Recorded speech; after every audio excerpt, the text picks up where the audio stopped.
Assalamualaikum warahmatullahi wabarakatuh.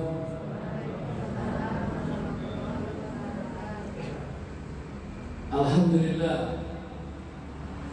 Alhamdulillahilladzi an'ama 'alaina bi ni'matil iman wal islam. Walladzi anzala as-sakinata fi qulubil mu'minin liyazdadu imanan ma'a imanihim.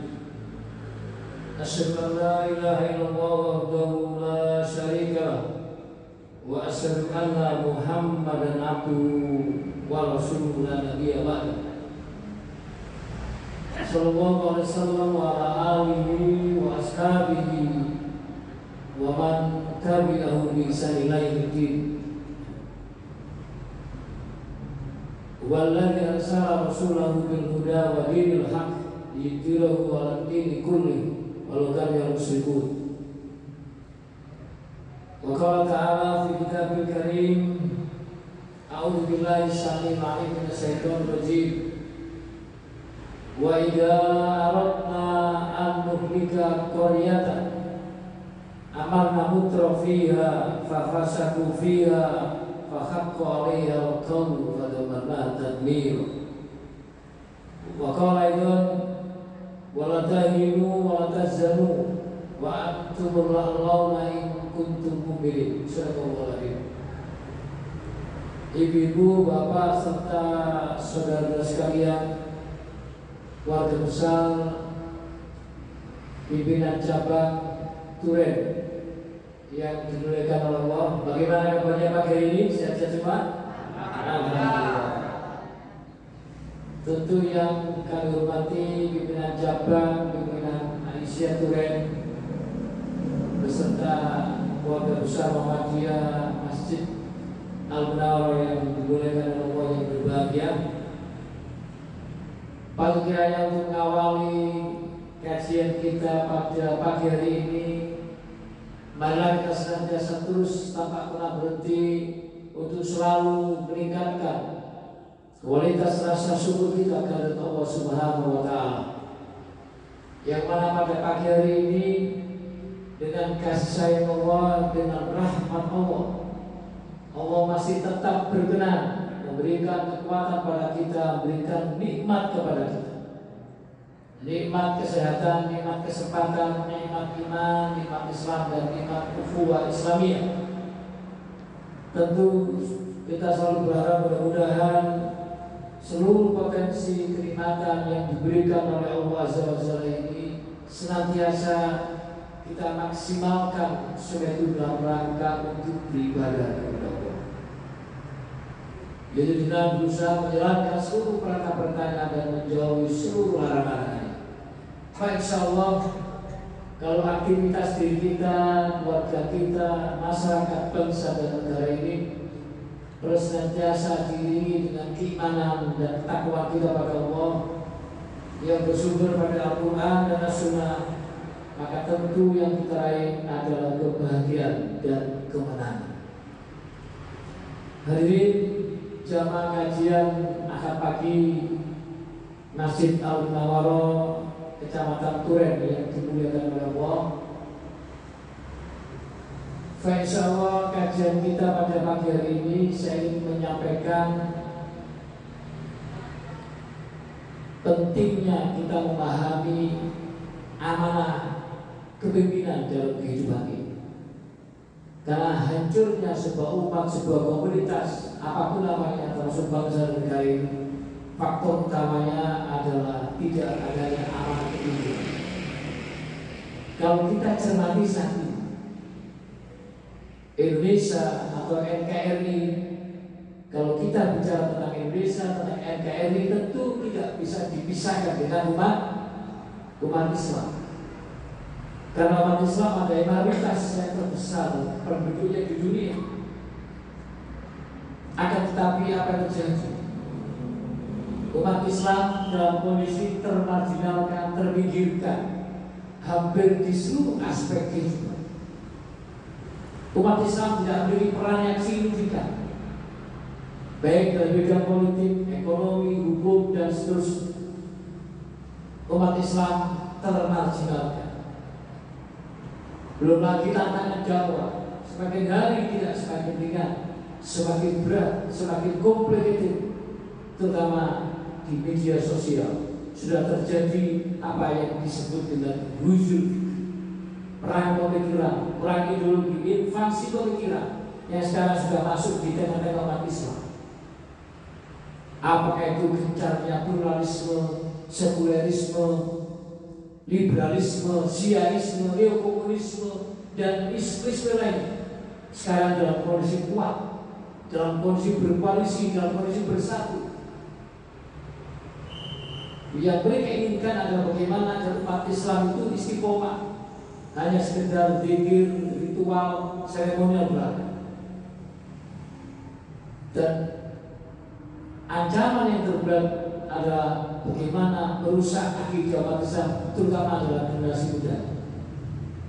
Artinya bahwa saat ini kalau kita bicara secara jujur, Indonesia dalam kondisi tidak baik-baik saja. Sepakat Bapak Ibu? Indonesia dalam kondisi mengalami krisis multidimensional. Ya. Indonesia di persimpangan jalan yang ekstrim, di tikungan yang ekstrim. Indonesia dalam kondisi darurat korupsi, betul ya? Darurat korupsi yang semakin hari tidak semakin berkurang, tapi semakin cerdas, semakin meningkat, semakin meluas korupsi. Kalau dulu orang korupsi itu di bawah meja, ya. Sekarang sak meja-meja di bawah. Dan orang korupsi sekarang tidak hanya jutaan, miliaran, triliunan dan sebagainya. Dan anehnya di negara Indonesia ini orang korupsi ketika tertangkap dengan pakai baju rompi oranye, mereka tidak tunduk, mereka bangga bahkan menyapa dengan senyum. Jadi sudah ada cacat mental negara Indonesia yang cinta, belum ya?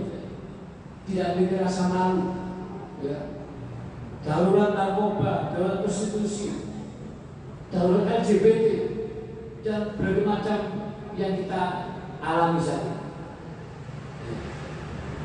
Tetapi kita sebagai orang Muslim, sebagai orang mukmin tidak boleh putus asa menghadapi fenomena seperti ini, menghadapi tangan dakwah seperti ini. Ya, karena kita dilahirkan ke muka bumi ini memiliki jiwa optimis, ada harapan, karena kita masih memiliki Allah, karena kita masih punya Rasulullah SAW dengan ajarannya Al-Quran dan As-Sunnah. Ya, walaupun kondisinya saat ini adalah limada ta'akhal muslimuna wa limada taqaddama guru. Kenapa sekarang ini umat Islam dalam kondisi stagnan, dalam kondisi terbelakang, sementara umat Islam dalam kondisi maju? Inilah yang saya sampaikan dalam kajian pada pagi hari ini. Bagaimana umat Islam ini menuju kebangkitan, menuju kemenangan, yaitu bangkitnya kemenangan Yesus Islam wal Muslimin. Firman inilah yang melandasi kita semangat, yaitu wala tahinu wala tahzanu wa antum la'launa in kuntum mu'minin. Wahai umat orang yang beriman, orang Muslim, janganlah kamu merasa tidak memiliki kekuatan, dan jangan pula kamu bersedih hati, padahal kamulah orang-orang yang tinggi derajatnya jika kamu adalah orang mukmin. Artinya apa? Kalau kita menjadi orang mukmin yang sesungguhnya, menjadi mukmin yang kafah, mukmin yang totalitas, mukmin Islam yang militan, semangatnya adalah ya ayyuhalladzina amanu khulu fis-silmi kafah. Yang beriman, masuklah kamu ke dalam Islam secara totalitas, secara utuh, secara penuh, maka umat Islam akan pasti diberi kemenangan oleh Allah. Dan kita akan diangkat derajatnya dan kita akan diberi kemenangan. Syaratnya adalah harus menjadi orang mukmin. Maka kita harus hijrah, tahu posisi diri. Kita sekarang mungkin masih dalam kondisi Muslim, belum menjadi mukmin. Maka kita meningkatkan, ada skill up, meningkatkan keimanan kita, meningkatkan ilmu kita, meningkatkan sumber daya manusia kita, sehingga kita layak diberi kemenangan oleh Allah, terutama di dalam politik ini. Ya. Di dalam mukadimah tadi, saya sebutkan firman Allah yang terdapat di dalam surat Al-Isra ayat 16 yang berkenaan dengan situasi saat ini. Allah berfirman, wa idza aradna an nuhlika qaryatan amarna mutrafiha fa fasaku fiha fa haqqu 'alaiha al-qawl fa damarna tadmir. Surah Al-Isra 16. Yang artinya apabila Allah hendak menghancurkan sebuah Korea itu bermakna desa atau lingkungan yang kecil. Tapi kalau kita tarik dalam konteks kekinian, dalam konteks sekarang ini, apabila Allah hendak menghancurkan sebuah negeri, sebuah umat, sebuah bangsa, bahkan dunia, maka Allah panggil mutrofiyah. Mau mutrofiyah yaitu orang-orang elit, bukan orang alim, tapi orang elit, orang besar, orang pegede, orang yang diberi otoritas, kekuasaan untuk mengatur rakyatnya, mengatur negaranya, untuk judika melaksanakan umat. Tetapi mereka menyimpan, mereka berkhianat, mereka berdusta, mereka melanggar, tidak menjalankan tupoksinya dengan baik, alias anomali, penyimpangan, baik penyimpangan di bidang politik, penyimpangan di bidang ekonomi, bidang hukum dan seterusnya. Dan sesungguhnya Allah mudah menghancurkan sebuah umat, sebuah bangsa, sebuah negara cukup dengan kun fayakun, kholas, selesai. Tapi saya dipanggil mutrofiyah, orang-orang elit, orang pegede, orang yang berkekuasaan itu. Kemudian kata Allah, maka berlakulah ketetapan kami, keputusan kami, kehendak kami. Kemudian negeri itu kami hancurkan sehancur-hancur. Semua bulan balik. Apakah negara yang kita cintai, NKRI, yang katanya harga mati, Indonesia menuju ke sana? Allah SWT. Tergantung umat Islam, karena sebagai mayoritas. Tetapi kita merasa minoritas, betul nggak Pak? Karena kita jangan memiliki kekuatan, tidak memiliki kekuatan politik, nggak signifikan kekuatan ekonomi, nggak signifikan kekuatan hukum dan seterusnya. Kita lemah, termarginalkan. Persoalannya adalah kembali kepada umat Islam.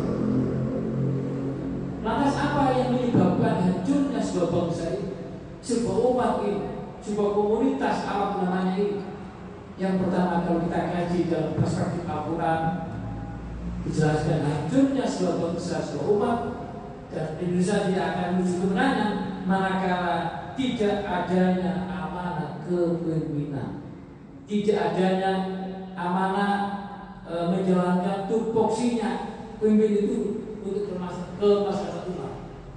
Mereka bekerja bukan untuk rakyat, bukan untuk umat, tidak dalam rangka untuk beribadah kepada Allah, tapi mereka bekerja untuk kepentingan dirinya, kepentingan keluarganya, kepentingan partainya, kepentingan golongannya, apalagi kepentingan yang membayarnya, yang disebut dengan politik oligarki. Artinya ketika kita bicara pemimpin di dalam Islam itu sangat strategis dan sangat fundamental dan sangat penting kita bicara pemimpin, bicara tentang kepimpinan itu.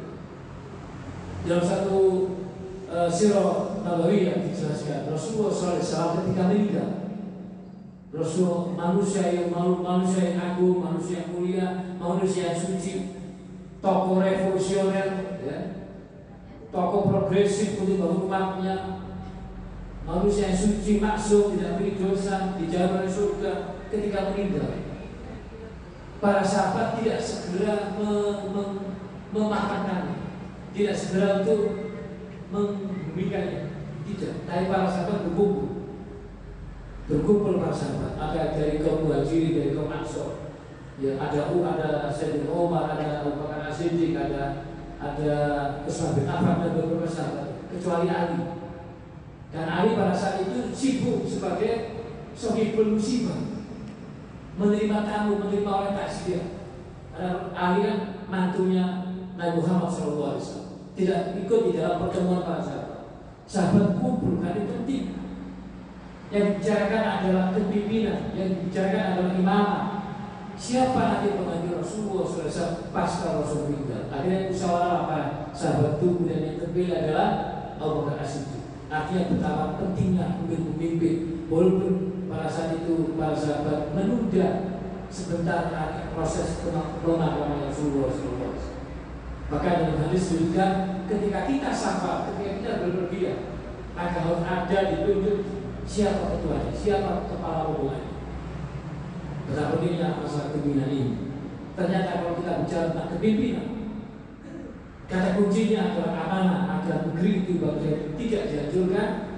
Ternyata ini juga dijelaskan oleh firman Allah dalam surat Al-Ahzab ayat 70. Allah berfirman, Inna raddal amanata ala samawati wal ard wal jibali fa baina yahmilaha wasfaqna minha wa hamal insan innahu kana zaluman jahula. Yang artinya sesungguhnya kami, artinya Allah, sesungguhnya kami telah menawarkan sebuah amanah kepimpinan, tugas yang berat. Kepada siapa Allah menawarkan kepimpinan ini? Kepada kepada gunung-gunung, pada langit, pada bumi. Dan makhluk besar ini enggan untuk menerima memikul amanah itu karena betapa beratnya amanah itu. Dia tahu posisinya, tidak mampu menjalankan amanah itu. Kemudian amanah itu dipikul oleh manusia. Kemudian dilanjutkan dalam firman tadi, Innahu kana zaluman jahula. Sesungguhnya manusia itu sangat bodoh dan sangat zalim. Ya. Tapi bodohnya manusia sebagai pemimpin, ya, sebagai pemimpin. Nah, maka disinilah pentingnya kita memilih pemimpin. Sehingga Indonesia ini jadi negara yang besar, menjadi negara yang batul, maka dibutuhkan pemimpin yang dirindukan oleh rakyatnya, pemimpin yang dirindukan oleh umatnya, pemimpin yang mencintai rakyatnya, rakyatnya yang mencintai pemimpin, pemimpin yang mendoakan rakyatnya dan rakyat yang mendoakan pemimpinnya. Jadi dibutuhkan yang namanya proactive leadership, pemimpin yang bercorak kenabian, pemimpin yang memiliki kepribadian, yang memiliki akhlak, sebagaimana Rasulullah SAW memiliki 4 sifat di dalam kepemimpinan, yaitu sidik, amanah, fatonah, tabligh. Kemudian ditambah dengan qawiyun, pemimpin yang kuat dan memiliki ilmu dan bahasa berfilsafat. Dan ujungnya pemimpin ke depan yang bawa perubahan itu adalah pemimpin yang khauf ilallah. Ini yang penting. Pemimpin yang takut kepada Allah ketika dia memimpin, ketika dia diberi amanah oleh Allah untuk memimpin negerinya, bangsanya, dia takut kepada Allah, khauf ilallah. Dia merasa diawasi Allah, yang disebut dengan muraqabah, merasa diawasi Allah. Ini yang kita butuhkan saat ini. Tidak cukup banyak sidik, amanah, fatonah dan terusnya, cerdas dan sebagainya, paham tentang persoalan kebangsaannya, paham tentang persoalan umat, tapi dibutuhkan memimpin dalam rangka menjalankan kepimpinannya adalah dalam rangka untuk beribadah kepada Allah dan takut kepada Allah. Itu baru ada perubahan besar di negara yang kita cintai. Di Indonesia ini Bapak Ibu sudah tidak takut semua. Bayangkan ketika dia jadi pejabat disumpah dengan Al-Quran, tapi apa yang terjadi? Mengkhianati perjanjian, melanggar sumpah, bekerja bukan untuk rakyat, bukan untuk umat, tapi untuk kepentingan politik, kepentingan pribadinya, kepentingan keluarganya, partainya, dan seterusnya. Menumpuk kekayaan bukan untuk rakyat. Rakyat tetap dalam kondisi menderita, dalam kondisi sangat tragis, gitu kan.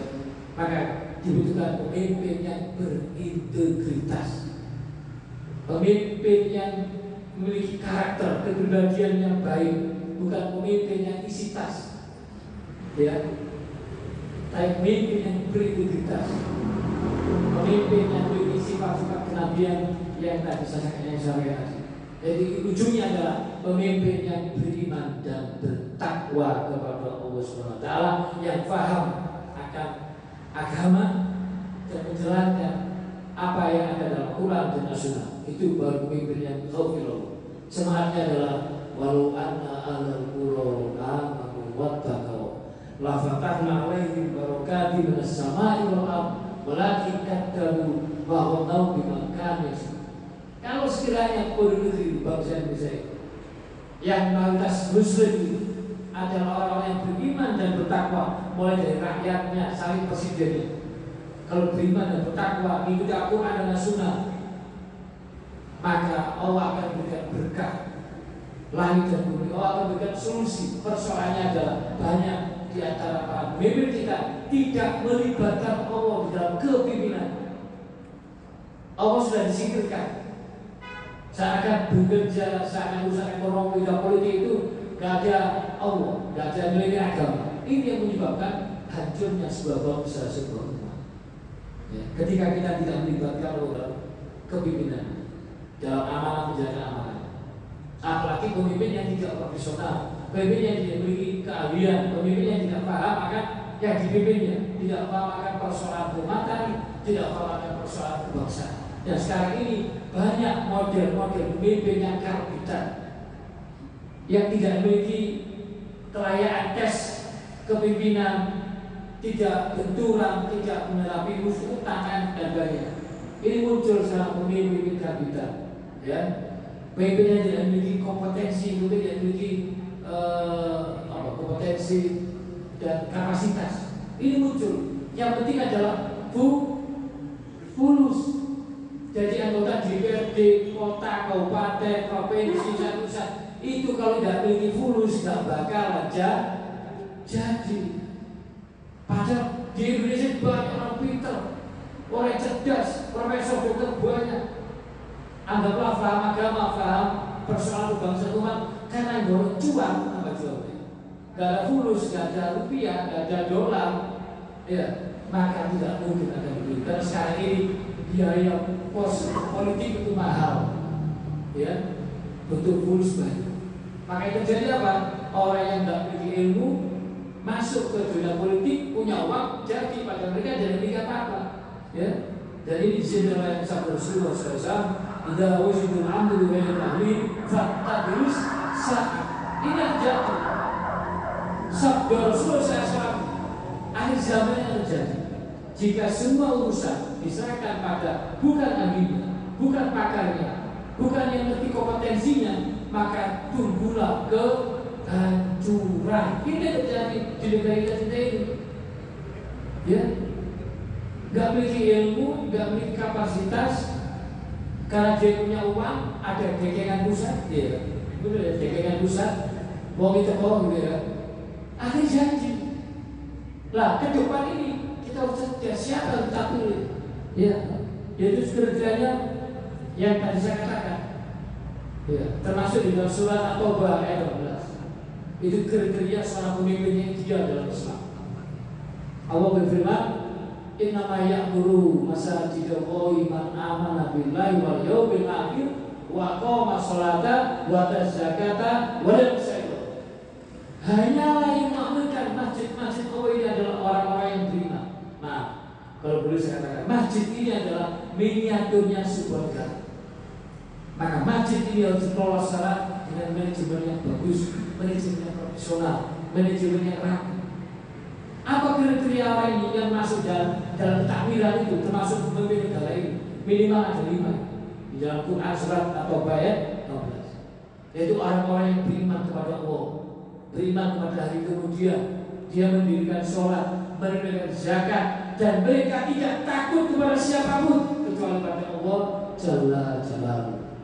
Allah yang menciptakan kita, yang menghidupkan kita, yang mematikan kita. Allah yang berikan rezeki pada kita, Allah yang berikan hidayah pada kita, termasuk panjenengan sedoyo bisa hadir ke masjid Al-Munawwarah ini.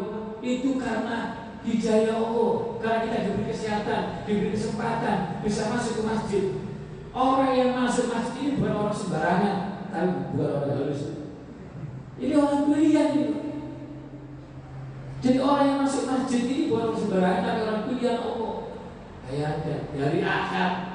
Biasa acara keluarga, lalu Bapak Ibu, biasa digunakan jalan-jalan, shopping, ya, rekreasi, wisata, apalagi di Kabupaten Malang ya, banyak tempat rekreasi. Kita masih bisa menghadiri pengajian, ini luar biasa. Gak orang sembarangan, orang dasar, orang keren. Jika pantas kata Rasulullah SAW, orang yang keluar dari rumah menuju ke taklim itu nanti akan dimudahkan untuk menuju surga Allah. Dan orang yang sholat subuh berjamaah di masjid nanti akan dihindari dari jeratan api neraka. Artinya orang yang sholat subuh berjamaah di masjid ini 2 kali banyak artinya tidak di seluruh masjid maksud saya. Betul, ini seperti sini ya. Orang yang sholat subuh berjamaah di masjid akan dimasukkan ke dalam surga dan pahalanya besar, diberi mahkota Allah. Yang luar biasa adalah orang yang masuk dalam masjid sholat berjamaah subuh itu pahalanya sama dengan sholat semalam suntuk. Saya yakin tidak ada kader atau umat Rasulullah yang sholat semalam suntuk mulai dari saat subuh, tidak ada yang kuat. Ya, nah ini potensi pahalanya besar. Orang sholat subuh berjamaah di masjid pahalanya sama dengan sholat semalam suntuk. Kalau bisa pahalanya setara. Itulah diantara kriteria pemimpin menurut Al-Quran. Kemudian apa diantara sebab-sebab hancur sebuah bangsa agar kita bisa kemenangan itu? Ini sederhana tapi itu penting. Apa itu? Yaitu tidak merasa bersyukur kepada Allah. Sulit menjadi orang yang bersyukur kepada Allah. Artinya mengingkari kenikmatan yang diberikan oleh Allah, tidak pada bersyukur. Itu salah satu sebab hancurnya sebuah bangsa. Bukankah kita yang diberi nikmat Allah yang luar biasa? Termasuk pada pagi hari ini kita bisa duduk, bisa tenang, ya, menikmati, diberi nafas, bulan ibadah, ya. Terus kalau kita bicara NKRI, bicara Indonesia, apa yang tidak ada di Indonesia? Kekayaan yang diberikan oleh Allah pada bangsa negara Indonesia ini.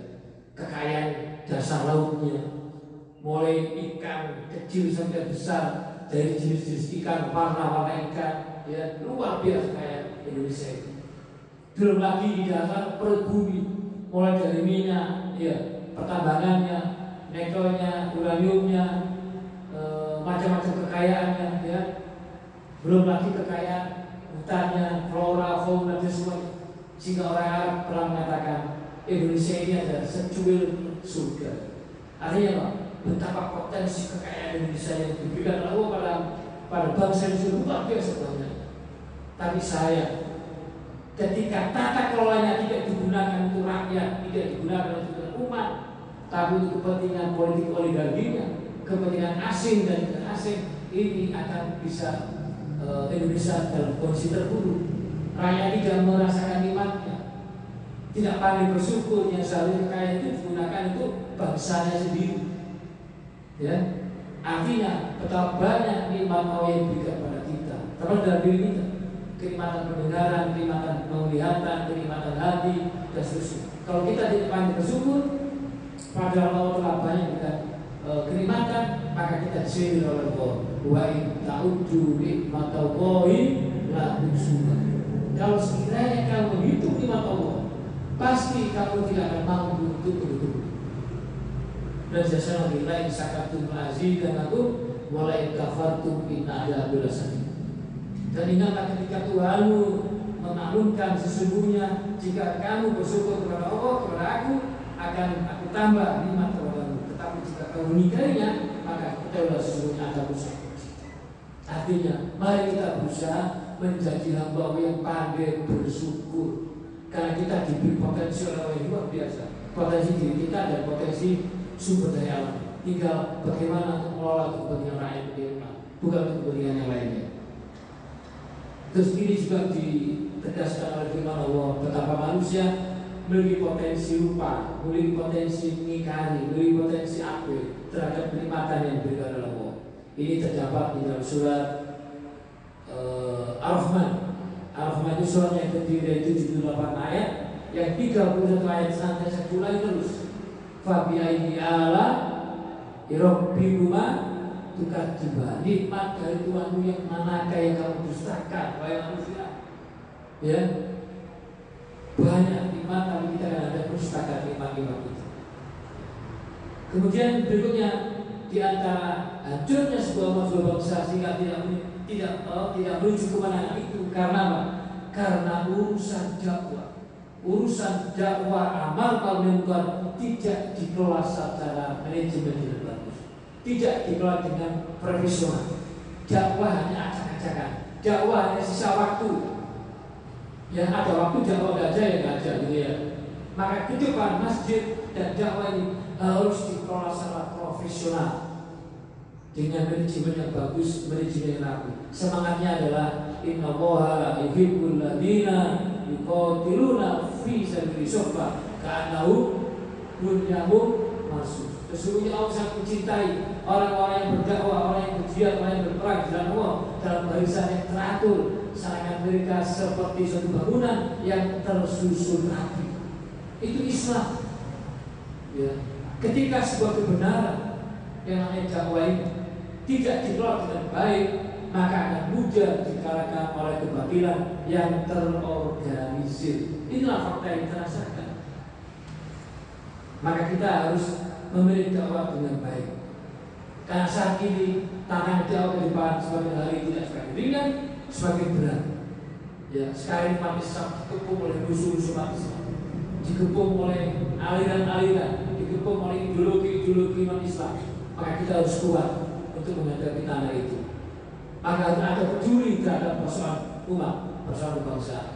Dan ini disediakan oleh Rasulullah SAW, malam yang tamma biar muslimin falaysa minhu. Barang siapa yang tidak peduli atas urusan umat, tidak peduli atas urusan kebangsaan, maka kata Rasulullah, maka bukan golonganku. Ya, bukan golonganku. Ketika kita baru pagi, ya tadi, terus gak ada yang diberikan umatnya, maka mereka nanti tidak akan bisa minum air telaga. Ya. Artinya betapa pentingnya kita peduli terhadap persoalan keumatan dan berbeda, terutama adalah persoalan politik, apalagi di dalam politik penting. Ya. Kemudian ketika persoalan dakwah sudah menepung kita, terus kita nggak ada bergen untuk mensikapinya atau membendungnya, ini juga dipertegas oleh firman Allah. Apa yang terjadi di ini? Wattaqu fitnatal la tusibanna alladziina dzalamu minkum khassa wa'lamu annallaha shadidul iqab. Yang artinya, dan takutlah dirimu dari siksaan yang tidak hanya menimpa orang-orang yang berbuat dolim di antara kalian. Sesungguhnya ketahuilah Allah itu amat keras siksa. Artinya apa? Ketika kita ada kemungkaran, ada kemaksiatan, ada kedoliman, ada ketidakadilan, terus kita nggak bergerak. Dia bergerak tidak menyelesaikan itu, maka sesungguhnya ada urusan dan yang akan berubah ada. Ketika ada kemungkaran, terus kita nggak gerak, ya, itu akan mempercepat ada urusan. Ya, maka kita, karena kita ini sudah kadung dicap oleh Allah, diberi predikat oleh Allah sebagai kuntum khairu umat yang terbaik, the best of the best, umat yang tinggi, umat yang utama.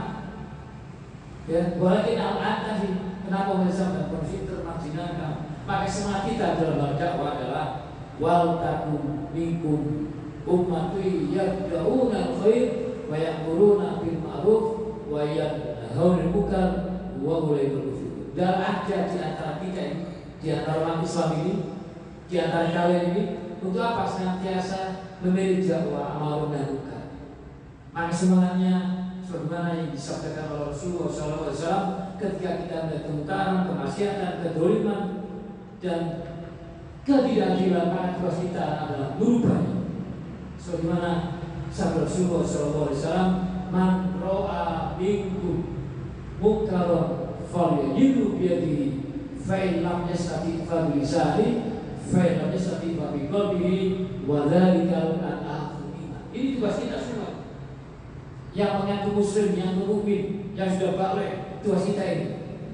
Karena tantangan dakwah saat ini dan ke depan tidak sebagai ringan dan sebagai berat, terutama di media sosial. Ya, itu sangat berat. Maka umat Islam harus menguasai IT, harus menguasai media sosial. Karena disitulah kita perangnya di situ. Ya. Rasul saya tadi, barang siapa melihat sebuah kedoliman, melihat sebuah kemungkaran, dan melihat sebuah kemaksiatan. Nah sekarang ini Bapak Ibu yang belajar Allah, kemaksiatan ini tidak hanya di mana zina, ya, dosa antara manusia dengan Allah, tapi kemaksiatan yang pada dasar yang bisa memengaruhi kehidupan sosial, politik dan sebagainya. Itu adalah kemaksiatan di bidang politik, kemaksiatan di bidang ekonomi, kemaksiatan di bidang hukum. Kalau itu tidak ada keadilan, justru kedoliman yang terjadi, itu adalah bentuk kemaksiatan yang modern saya ini sangat berbahaya, yang memiliki dampak pengaruh yang luas. Apa kata Rasulullah? Hendaklah kamu berubah ketika ada tukaran itu, kemasan itu, kalian itu. Dengan apa? Dengan biadi. Apa itu Bapak? Biadi? Dengan tangan, dengan kekuasaan. Kalau bahasa tahun politik dengan pokok politik, maka masa harus melek politik, nggak boleh buta politik. Karena politik itu bagian daripada ajaran Islam, sama dengan ekonomi, sama dengan pendidikan, kemampuan sekali. Maka masa harus melek politik, apalagi di tahun politik. Ya. Islam tidak bisa dipisahkan dengan negara. Karena negara ini bagian Islam. Karena Islam adalah agama yang universal, agama yang menyeluruh, agama yang mengatur seluruh dimensi kehidupan manusia. Islam tidak hanya mengatur ritual ibadah, Islam tidak mengatur seremonial formalitas ibadah, tapi Islam juga bicara tentang ekonomi, bicara politik, bicara hukum, bicara pemerintahan. Islam bicara tentang sumber daya manusia, Islam bicara sumber daya alam, Islam bicara tentang kemanusiaan, bicara tentang filosofi Islam, bicara tentang sosial budaya, bicara tentang teknologi dan informasi. Islam juga agama yang luas dan sempurna. Ajaran Islam itu yang dibawa oleh Rasulullah SAW dengan landasan Al-Quran dan As-Sunnah. Maka berbahagialah kita menjadi orang Muslim, menjadi orang mukmin, karena kita memiliki Al-Quran dan As-Sunnah sebagai panduan hidup. Kalau Al-Quran dan As-Sunnah tidak dijadikan sebagai panduan layak konsep kehidupan, Al-Quran dan As-Sunnah tidak dijadikan sebagai pedoman hidup untuk mengatur dirinya, mengatur keluarganya, masyarakat negara, maka terjadi adalah kehidupan dongkrak, kehidupan yang sempit. Sebagaimana firman Allah dalam surat Torat ayat 124, wa man a'rada an dzikri fa inna lahu ma'isatan dongka wa nahsyuruhu yaumal qiyamati a'ma. Barang siapa yang berpaling dari peringatanku, ad-dzikri nama lain daripada Al-Quran, menurut Ibnu Katsir dalam tafsirnya. Barang siapa yang mencampakkan Al-Quran, Al-Quran tidak dijadikan sebagai imam, Al-Quran tidak dijadikan sebagai peraturan, al-hujjah dan sebagainya, maka Allah akan menghimpun nanti di yaumul kiamat dalam keadaan a'ma, dalam keadaan buta. Padahal dulu ketika di dunia dalam keadaan melihat, dalam keadaan sehat, dibutakan oleh Allah karena nggak mau ngaji, nggak mau tilawah, nggak mau mendadaki Al-Quran, dan ujung-ujungnya Al-Quran tidak diamalkan dalam hidupnya. Maka itulah kehidupan dongkrak. Maka hadirnya Al-Quran itu sebagai penuh hidup bagi umat Islam, sebagai hudan linnas dan hudan muttaqin. Maka disitulah pentingnya kita mendakwakan. Jadi dengan kekuasaan, dengan tangan. Betapa indahnya dakwah itu dikawal oleh kekuasaan yang namanya itu power politik itu. High politika, politik yang tinggi, politik yang bermartabat, politik yang berkeadaban, bukan politik transaksional ya maksudnya. Politik money biro atau MPBB, nomor biro money biro, tapi politik yang Islam, politik yang rahmat yang alamin untuk umat, bukan untuk kepentingan dirinya, bukan untuk kepentingan partainya, golongannya, apalagi politik oligarki asing dan asing tidak, tapi untuk kemaslahatan Indonesia. Kekayaan yang luar biasa itu harus digunakan untuk rakyatnya, sebagaimana undang-undang pasal 33. Ya, ini mana ini? Ya, malah kekayaan digarong, diambil, ya, oleh asing dan asing. Ini terjadi. Ini bukan perasaan, tapi fakta. Ya. Maka pentingnya dakwah dikawal oleh kekuasaan. Maka umat Islam harus nyebar, ada di eksekutif, di yudikatif, di legislatif, di sana atau di parlemen. Harus banyak macam terjun di sana, terutama orang-orang yang memiliki ilmu politiknya, ilmu negaranya, agamanya, paham persoalan kebangsaan, paham persoalan keumatan. Ini harus nyebar duduk di kekuasaan. Kalau tempat-tempat strategis itu tidak dikuasai umat Islam, tidak sadar politik, kalah terus misalnya, ya, maka tempat-tempat itu akan diisi oleh kaum tadi, yaitu liberalisme, sekularisme, liberalisme, neokomunisme, siaisme. Ini sudah mendaftarkan diri, ini jadi calon, tidak hanya di tingkat kabupaten kota, provinsi, pusat, sudah mendaftarkan. Sementara bangsa masih geger persoalan internal. Ya, pakai tahun politik manusia harus cerdas. Harus yang memiliki paham tentang dunia politik, negara dan sebagainya. Kemudian ada nilai agama itu harus masuk. Jadi bicara politik tidak tabu. Saya masih teringat salah satu ucapan Aoyarham Pak Natsir, tokoh Masumi, pendiri Masumi, ya, politisi sejati Pak Natsir, pernah jadi ketua Masumi, pernah jadi perdana menteri, pernah mengatakan, ketika umat Islam itu hanya sekedar ritual ibadah waktu, hanya sekedar ritual ibadah, seremonial, maka dipastikan mereka akan aman. Bahkan mereka akan dibantu, disupport dananya, dikasih fasilitas ada palsu. Karena itu tidak menggoyangkan rezim, gak pengaruh, gak efek. Tapi ketika umat Islam ini ada kesadaran betapa pentingnya ekonomi berjamaah, ekonomi berkolaborasi, ekonomi jaringan umat Islam, maka mereka akan diawasi. Ini sejarah. Dan yang terakhir kata Pak Nasir Aoyarham, ketika umat Islam itu ada kesadaran tinggi betapa pentingnya kekuatan politik umat Islam, karena mazhab sebagai mayoritas ini penting. Tapi dalam kenapa misalkan terus gitu ya? Artinya ketika politik, ketika umat Islam ada kesadaran tinggi dengan pentingnya politik, maka apa kata Nasir? Pasti akan dihabisi. Ini sejarah. Maka disinilah kita ada jihad asiasi, ya jihad politik. Bicara politik tidak tabu. Termasuk di masjid tidak bisa dibimbing politik. Ya nggak boleh itu kampanye, sepakat nih Pak. Kalau kampanye nggak boleh, kita bicara kepimpinan, kita bicara politik dalam Islam. Karena tujuan politik dalam kitab Al-Ahkamul Sultaniyah yang dikarang oleh Imam Mahdi itu ada dua. Bicara politik dalam Islam. Yang pertama adalah politik itu tujuannya adalah iqamah di menegakkan agama Allah di bumi ini. Maka Islam nggak bisa dipisahkan dengan negara. Islam nggak bisa dipisah dengan politik. Sementara kita bicara politik, ada orang yang setuju ya, jangan bicara politik di masjid, jangan bicara politik di tempat-tempat yang sifatnya apa dan sebagainya. Kalau itu masih ada, itu sesungguhnya adalah kader-kader wong logo. Itu sisa-sisa Belanda. Karena Belanda pada itu tidak suka orang bicara politik. Cukup umat Islam hanya di masjid, zikir, selawat. Urusan negara biar saya mikir. Ada yang terpuruk bangsa Indonesia. Sampai saat umat Islam sekarang tidak melek politik. Maka kajian-kajian politik atau asiasi saya ini penting supaya umat Islam melek politik. Karena kita dalam kehidupan sehari-hari tidak bisa dipisahkan dengan politik. Sepakat Bapak Ibu? Mulai kita dari bangun tidur sampai tidur lagi, itu urusan bicara politik. Bangun tidur, kita sikatan gigi ya, pakai odol. Itu urusan bicara politik. Sembako urusan politik, harga beda, harga listrik, itu juga urusan politik, kebijakan politik. Kenapa biaya pendidikan mahal? Itu juga karena kebijakan politik. Apa sih nggak kayak Indonesia ya?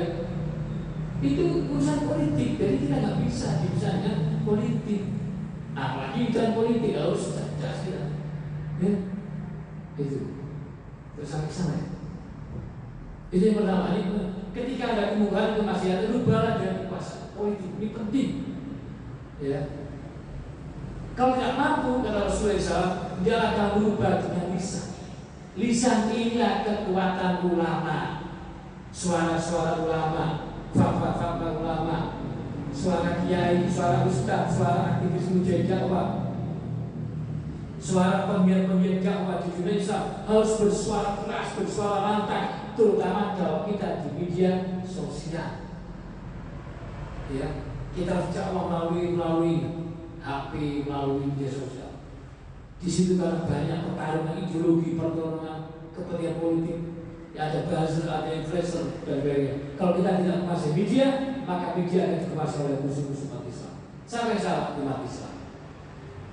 Pentingnya kita mendengarkan fatwa-fatwa ulama, fatwa-fatwa para kiai, termasuk kekuatan yang baik harus bersatu. Bahwa saat ini Indonesia dalam kondisi tidak baik-baik saja, dalam kondisi sakit, ya, maka perlu obat yang pas. Obat yang pas itu sebenarnya adalah dibutuhkan pemimpin yang berubah. Pemimpin yang cerdas, yang amanah, faktornya tidak pada koordinasi dan takut kepada Allah. Tugasnya itu ibadah. Tujuan politik itu iqamatuddin, yaitu menegakkan agama Allah. Maka pemimpin harus, kan ini Indonesia menurut saya pribadi, harus orang Muslim, laki-laki Muslim, terus paham agama, paham persoalan kebangsaan, paham keumatan, ngerti politik, ngerti hukum, ya. Kemudian karena ini Muslim, pemimpin harus bisa jadi imam. Ketika disuruh sholat bisa jadi imam, bacanya fasih, bisa sholawat, ya, bisa khutbah Jumat. Kan ini mayoritas, ya. Sepakat bahwa ibu setuju harus itu, Pak. Bagaimana mungkin dia negara lupas, mayoritas Muslim sedunia, Pak. Masa dipimpin oleh orang yang nggak bisa jadi imam, yang nggak bisa sholawat, yang nggak bisa pimpin apa?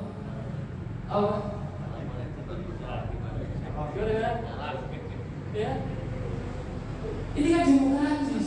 Mau kita mayoritas loh. Ya mungkin ya Muslim temenan, bukan Muslim yang KTP, gitu ya. Ya, bisa jadi imam. Sing itu bisa mimpin tahlil, itu nggak apa-apa ya. Sholawatan. Ini sesungguhnya momentum bersatunya itu dia. Ya, sepakat? Ini momentum di dalam politik ini Muhammadiyah dan harus bersatu. Ya, santri misalnya santri memimpin Indonesia dengan ilmu agamanya dan sosial dan seterusnya.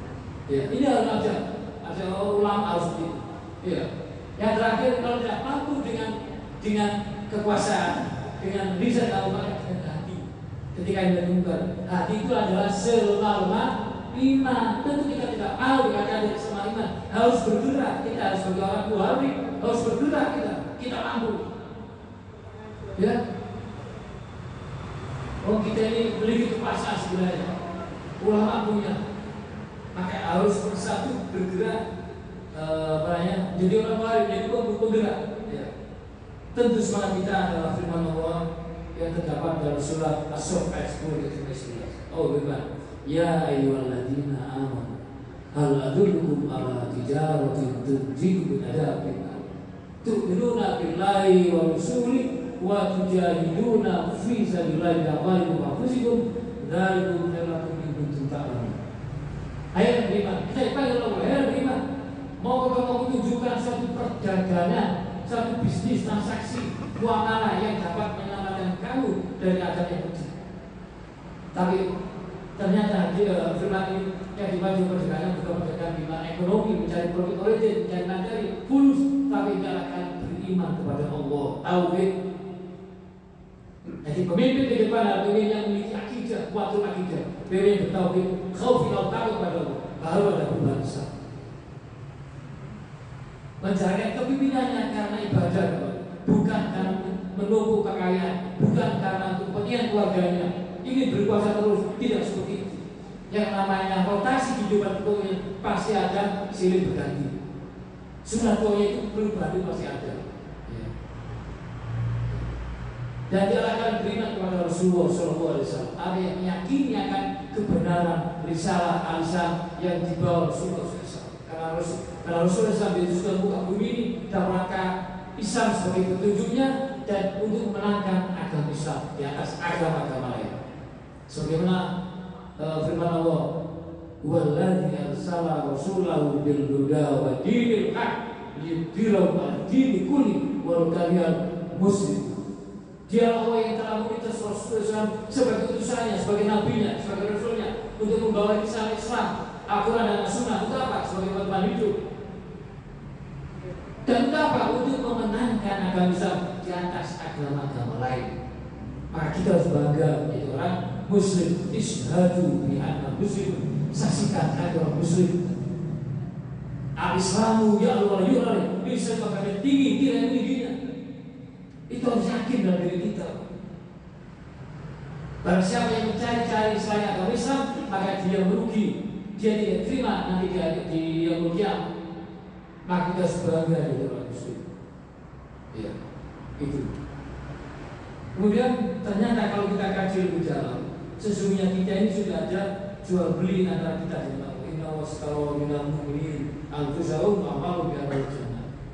Sesungguhnya Allah telah membeli dari orang-orang mukmin. Apa yang beli? Yaitu diri kita dan harta kita. Yang pahalanya adalah surga. Artinya menegakkan agama Allah, berdakwah di jalan Allah itu adalah jual beli. Dalam kita mencari ridho Allah, yaitu mencari surga. Dan orang yang berdakwah dan berjihad di jalan itu, Allah akan pasti memberikan kedudukan tinggi. Sebagaimana firman Allah yang terdapat dalam surat Muhammad ayat 7. Ya ayyuhalladzina amanu in tansurullaha yansurkum wa tsabbit aqdamakum beriman. Jika kalian menolong agama Allah, niscaya Allah akan menunjukkan meninggikan kedudukan. Yang berikutnya yang terakhir adalah kenapa sebuah negara akan hancur sehingga tidak menuju kemenangan, tidak menuju kebangkitan Islam Muslim, karena masih di tubuh manusia adanya yang disebut dengan tafarruq fi ummah, perpecahan di tubuh manusia itu masih ada. Seharusnya kita bersatu umat Islam. Al-Sunnah wal Jamaah bersatu berupa Islamiyah lintas organisasi, lintas ormas, lintas madhab, lintas harokat Islamiyah, lintas hizbiyah, golongan kelompok harus bersatu. Yang penting adalah Al-Sunnah wal Jamaah, keluarga besar Sunni, bukan Syiah, tapi Al-Sunnah wal Jamaah. Siapa Al-Sunnah itu? Yaitu seseorang atau kelompok atau gerakan apa namanya yang menjadikan Al-Quran dan As-Sunnah sebagai pedoman dunia untuk mengatur kehidupan. Rasanya Al-Quran dan As-Sunnah tentu dalam pemahaman para ulama. Di dalamnya, insyaallah Al-Sunnah Jamaah itu ada Muhammadiyah, ada NU, ada Al-Irsyad, ada Hidayatullah, termasuk Salafi, Wahabi, dan semuanya dari Al-Sunnah Jamaah. Boleh kita menyadari ada perbedaan di dalam beribadah, di dalam fikih, dan itu wajar karena masing-masing punya dalil, punya hujah. Gak apa-apa.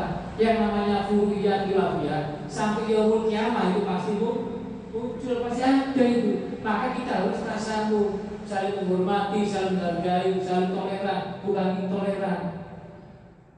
Ya, di dalam tubuh Ahlussunnah Jamaah itu yang namanya khilafiyah itu pasti ada.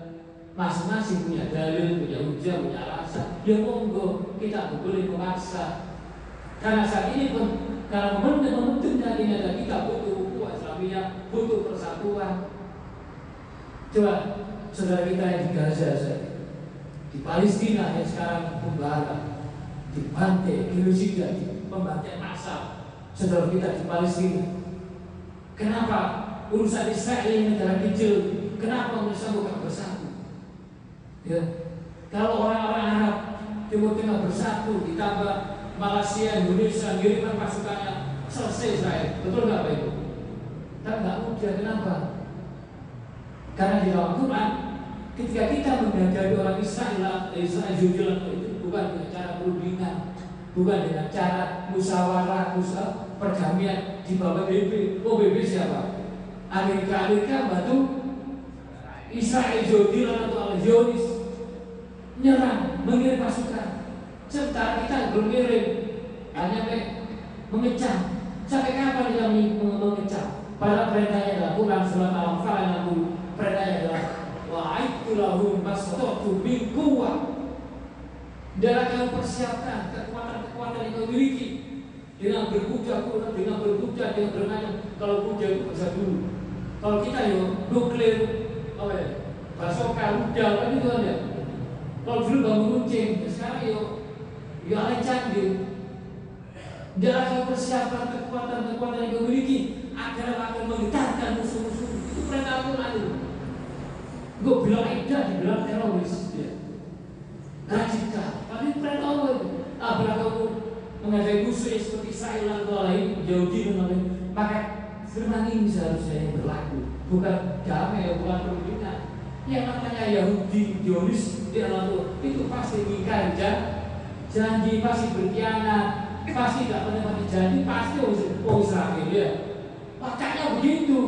Maka caranya dengan Islam. Apa itu? Jihad bisa dengan askaria, dengan tentara, dengan pasukan, dengan persenjataan lengkap. negara-negara Muslim harus bersatu, upaya Islamnya nyerang selesai. Tapi kalau selesai berarti kiamat sudah dekat.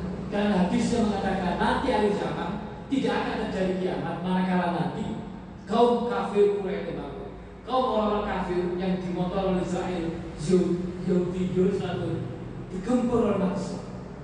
Jadi orang kafir bersatu dipimpin oleh Yahudi, Zionis. Umat Islam bersatu maju menyerang, mengejar sampai pasukan Yahudi takut lari terbirit-birit sembunyi di bebatuan, ada sembunyi di pohon dan berbatin ya wahai muslimin wahai kita ada Yahud kultu maka bunuh lagi. Itu artinya seperti itu. Kecuali pohon horkot yang tidak menunjukkan dipakai Yahudi, karena horkot itu tanaman yang ditanam oleh orang Yahudi, oleh Zionis orang Islam saat ini di area Palestina banyak pohon-pohon horkot. Artinya kalau Israel saat ini dalam kondisi kalah oleh Hamas, ini belum nasional, maka sesungguhnya kiamat sudah dekat sebenarnya. Tapi kan belum nyata kan? Masih hanya di jalur Gaza yang dikuasai dipimpin oleh Hamas. Subhanallah, pasukan Hamas luar biasa. Pasukannya tidak besar banyak, tapi solid, akidahnya macam-macam. Dan dia berjuang karena Allah. Mereka harus bertahan untuk jaga Masjidil Aqsa. Dia tidak mau keluar. Kita tidak bisa ke sana. Kita tidak bisa ke sana karena merepoti, betul nggak? Mau kita nggak suatu senjata. Kita adalah menggalang dana melalui Yesus. Dan alhamdulillah Kota Malang gerakan peduli Palestina sudah berkumpul 0,5 miliar. Berarti berapa? 500 juta lebih Kota Malang, Lazim Malang. Kalau Indonesia, Muhammadiyah sudah nyumbang ke Palestina 45 miliar. Gak main-main Pak Muhammadiyah itu. Jangan Lazim. Karena nggak bisa perang senjata yang bantu dana. Kalau nggak bisa bantu dana dengan doa harus peduli gitu. Jangan sampai kita mengecam Hamas, menyalahkan Hamas dan macam-macam. Jadilah manusia Islam peduli dalam Palestina. Kalau kita tidak peduli dengan Palestina, maka dipertanyakan keimanan kita dan Islam kita. Ya, masa luar biasa umat yang bergerak. Ini tahap pertama 46 miliar. Termasuk dari Sino Malang 500 lebih juta. Sejauh timur sudah terkumpul 8 miliar melalui gerakan mahasiswa. Ya. Maka di sana pentingnya kita bersatu. Momentum tahun ini bersatunya umat Islam, bersatunya organisasi Islam. Jangan sampai tercerai berai Islam. Karena kemenangan kita akan diraih dengan bersatunya umat Islam. Kalau kita masih ada konflik, masih ada pecah, maka itu tidak akan menimbulkan kemenangan, justru akan menimbulkan konflik, akan tidak adanya rahmat. Saya kira itu sebagai pemanasan gitu Pak ya. Nanti barangkali ada tanya jawab, kami persilakan. Demikian dari saya, mohon kalau ada jawab, ada sharing dan sebagainya, kami persilakan. Assalamualaikum warahmatullahi wabarakatuh.